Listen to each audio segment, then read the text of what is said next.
The hammer stopped mid-swing. Sophia held it there above the rocking chair, frozen.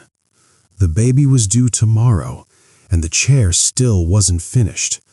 Not because she was slow, because every time she got close, she found something wrong. Something that needed fixing. Something that wasn't perfect yet. Morning light slipped through the dusty workshop window. The chair looked beautiful. Anyone else would say it was finished, but Sophia saw every flaw. A curve that wasn't smooth enough, a grain line that bent the wrong way, a polish that could be better. So she kept adjusting, taking pieces apart, rebuilding, again and again. Her husband leaned against the doorway that evening, watching quietly. "You know something strange," he said. Sophia kept sanding. "You've been building that chair for 8 months. She nodded. "But every time it gets close to finished, you start over." Sophia didn't answer. The sandpaper moved faster. "You're not building furniture," he said gently. "You're building distance." In a drawer beneath the workbench sat something she hadn't touched in 19 years. A small, broken wooden boat. 3 pieces. She made it when she was 12, the night her father died. He'd been the best carpenter in the valley. Everyone said so. His last project sat unfinished on the bench after he passed, a small carved boat. Sophia tried to finish it. Her cuts were clumsy. The wood split, the boat cracked in half. Angry and ashamed, she threw it against the wall, then swept the pieces into the drawer. And from that day forward, she made a quiet promise. If she ever built something, it would be perfect. But perfection is a strange prison, because nothing ever escapes it. The baby came early. Thick fog covered the roads as Sophia drove to the hospital before sunrise. The waiting room was full of soft voices and nervous footsteps. She sat there for hours, watching other families arrive with balloons, with blankets, with gifts. Finished things. Her hands were empty. When the nurse finally said, "It's a girl," Sophia stood slowly. She walked to the nursery window. Her granddaughter lay inside a glass crib, small, perfect, completely unaware of the world waiting for her. Tears slid down Sophia's face, quiet ones, the kind no one notices.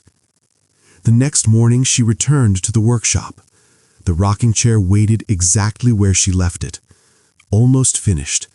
Almost, but not quite. The workshop door creaked open. An elderly woman stepped inside, carrying a small wooden box. "My husband made this for me," she said softly. "First anniversary." She placed it on the table. Sophia opened the lid. The corners didn't line up perfectly. The finish was uneven. One hinge sat slightly crooked. Sophia looked up. "It's beautiful." The woman smiled. "It's not perfect." She ran a finger across the edge of the lid, but it held every letter he ever wrote me. She closed the box gently. 52 years. Her eyes drifted toward the rocking chair. "When will you give it to the baby?" Sophia hesitated. "It's not finished." The woman tilted her head slightly. "My husband used to say something." She paused, then shrugged softly. "I never really understood it." "What?" "He said a thing isn't finished when it becomes perfect." Sophia waited. The woman smiled. "It's finished when it starts holding someone's life." Then she picked up the box and left. The workshop fell silent. Sophia looked at the rocking chair again, then slowly opened the drawer. The broken wooden boat still lay inside. 3 pieces, exactly where she left them 19 years ago. She held them in her hands for a long time, then quietly closed the drawer. That afternoon, she carried the rocking chair to the hospital. No ribbon, no wrapping paper, no final polish. Her daughter looked at it and smiled. "It's beautiful, Mom." Sophia shook her head slightly. "It's not perfect." Her daughter placed the baby in her arms. "No," she said softly, "but it's yours."